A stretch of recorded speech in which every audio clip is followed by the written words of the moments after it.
What do you see? All right, keep your eyes open. Yeah, I can see that. Look me in the eye. Look me in the eye. C'est aux yeux, Chico. Il ne ment jamais, l'œil. Do you want to see your girls again? You want to see it? See that?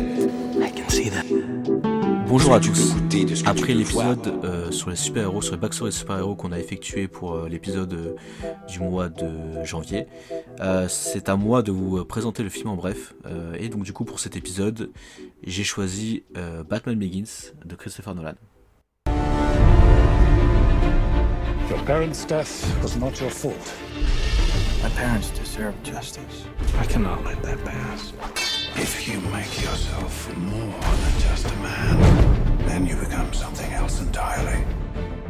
Which is a legend, Mr. Wayne. Batman Begins est souvent oublié dans la filmographie de Christopher Nolan, et même dans la trilogie de ce dernier. On a souvent entendu bien évidemment parler de The Dark Knight Rises, et je ne parle même pas de The Dark Knight avec le Joker, mais c'est vrai que Batman Begins n'est pas le métrage le plus marquant. Après la proposition de Tim Burton avec Michael Keaton, Christopher Nolan signe une nouvelle backstory du célèbre super-héros de Gotham à travers les traits d'un nouvel acteur, Christian Bale, qui, après The Machinist, endosse une carrure opposée, passant d'un physique anorexique à un physique très sportif. C'est le film de la trilogie où l'on va le plus graviter autour de Bruce Wayne. Dans The Dark Knight, c'est le Joker qui va prendre de la place, et dans The Dark Knight Rises, Bruce Wayne reprendra de l'ampleur même si Nolan donnera plus de présence à l'antagoniste Bane que pour le personnage de Liam Neeson, Ra's al Ghul, à mon sens. On va comprendre comment et pourquoi Bruce Wayne deviendra ce super-héros. L'origine des réponses à ces questions résonne à travers un seul mot qui résume la thématique du film, la peur. Le choc d'être tombé enfant dans ce puits infesté de chauves-souris ainsi que le traumatisme de la mort de ses parents. La culpabilité de les avoir fait sortir de la salle de concert car Bruce avait peur. Il est en colère, torturé, ce qui convient au type de personnage que Nolan aime mettre en scène en le faisant prendre de l'ampleur de manière évolutive. Dans Batman Begins, Bruce Wayne est un milliardaire déconstruit qui va devoir plus que se reconstruire mais agir face à la criminalité de Gotham, qui est en quelque sorte responsable de la mort de ses parents. La reconstruction va nous faire passer par des erreurs comme sa volonté de se venger du meurtrier de ses parents avant de s'exiler pour acquérir des compétences qui auraient été compliquées d'acquérir derrière le bureau de sa tour portant son nom. Ra's al Ghul sera la rencontre de Bruce qui lui permettra de le guider dans sa rédemption avant de se révéler être son antagoniste.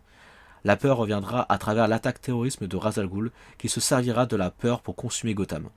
Du personnage incarné par Cillian Murphy, l'épouvantail, qui, quant à lui, effraiera ses victimes, et ça sera avec ironie que Batman lui-même construit son identité, son symbole à partir de sa propre peur, celle des chauves-souris. Il devient plus qu'un milliardaire. Il se sert de cette couverture de riche arrogant, n'hésitant pas à salir sa propre personne pour protéger les gens, que ce soit pour Bruce Wayne quand il renvoie tous ses invités en les insultant, ivre, ou quand il endosse le costume de Batman dans The Dark Knight en prenant l'image du criminel à Harvey Dent pour protéger le symbole du chevalier blanc à la population de Gotham afin de maintenir l'espoir.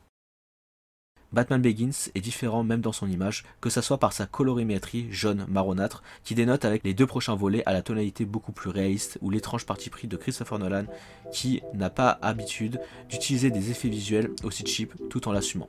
Je fais référence bien sûr aux hallucinations des victimes de Crane, l'épouvantail. Cependant, ce film est nécessaire à la trilogie pour développer le personnage de Bruce Wayne à travers la peur, à travers la philosophie de son père par cette phrase « Pourquoi tombons-nous pour mieux se relever ?» Ce qui fait écho à pourquoi partir et apprendre loin de chez lui pour mieux se retrouver ou pourquoi se déconstruire pour mieux se reconstruire. Comme le personnifie la volonté de Bruce Wayne de reconstruire son manoir en ruine consumé par l'antagoniste qui incarne la peur.